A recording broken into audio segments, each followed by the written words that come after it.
Now, more on the latest building collapse in New York. You might have heard a few moments ago, I was talking about the Salomon Brothers building collapsing. And indeed it has. Apparently that's only a few hundred yards away from where the World Trade Center towers were. And it seems that this was not a result of a new attack. It was because the building had been weakened during this morning's attacks. We'll probably find out more now about that from our correspondent, Jane Stanley. Jane, what more can you tell us about the Salomon Brothers building and its collapse? Well, only really what you already know. Details are very, very sketchy. There's almost a sense downtown in New York behind me, down by the World Trade Centers, of just an area completely closed off as the rescue workers try to do their job. But this isn't the first building that has suffered as a result. We know that part of the Marriott Hotel next to the World Trade Center also collapsed as a result of this huge amount of falling debris from 110 floors of the two twin towers of the World Trade Center.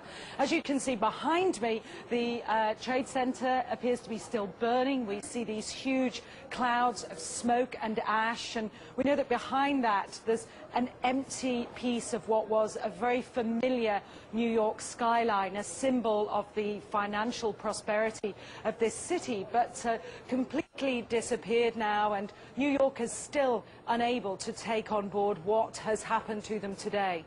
Presumably there were very few people in the Salomon building when it collapsed. I mean, there were, I suppose, fears of possible further collapses around the area.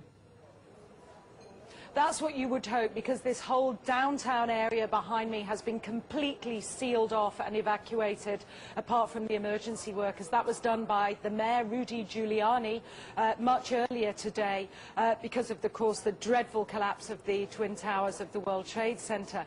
But New York, very much a city still in chaos. The phones are not working properly, the subway lines are not working properly, and we know that down there near the World Trade Center there are 3 schools that are being turned into triage centers for emergency treatment. And I know that over in New York Harbor, where the famous Statue of Liberty is, there's a field hospital where 1,500 people are being treated.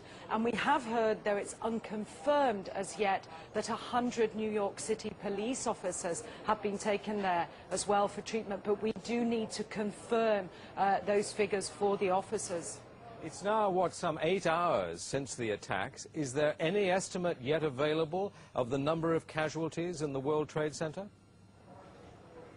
I think we can only go at this point with the words expressed by the mayor of New York, Rudy Giuliani, that it's too frightening to think how many there could be. We know that it's about almost 300 people on the airliners that were used in these attacks.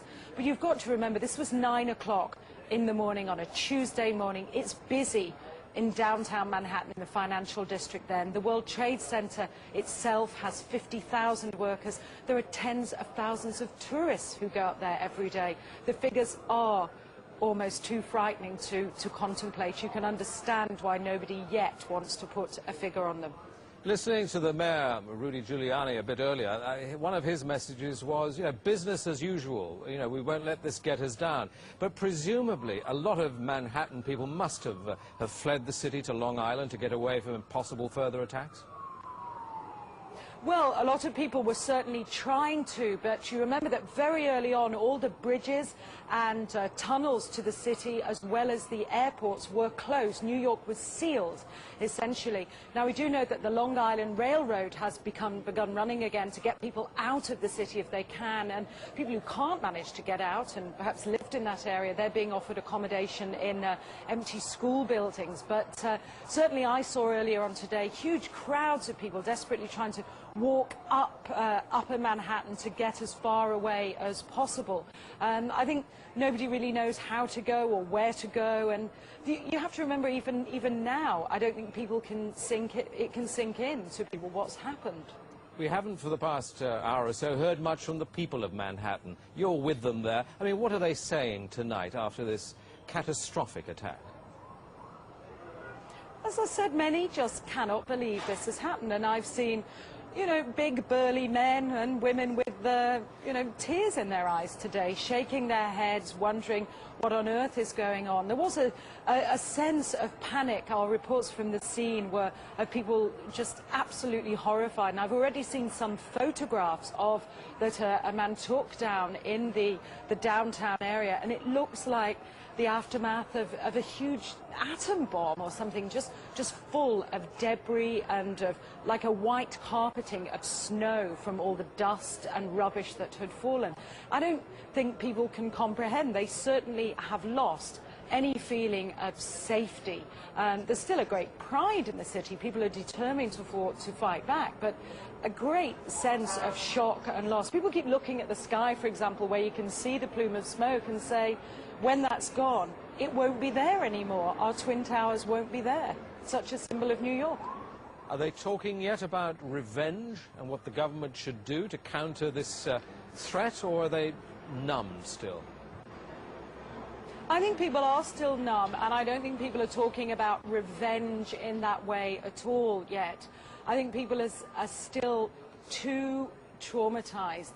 We don't know how many people have been killed. We can't even put a figure. I think when you talk to people they daren't even say how many people might have been killed and injured. And I think that feeling, until the idea of the devastation, people don't really know what to say or what to think. I think they feel the bubble of their security as being in America has definitely been popped. This city and this country will not be the same. But they don't really know where to turn. That's the very sad thing. I think there's going to be a lot of very, very traumatized people that has hit them very, very hard. Jane, I think many of us, when we heard the news, perhaps on the radio earlier today, were completely flabbergasted by it and just couldn't comprehend it. I mean, it almost sounded too far-fetched. I was wondering what it's felt like for you being in Manhattan. Well, unfortunately, I think we've lost the line with Jane Stanley in Manhattan. Perhaps we can rejoin her and follow that up later.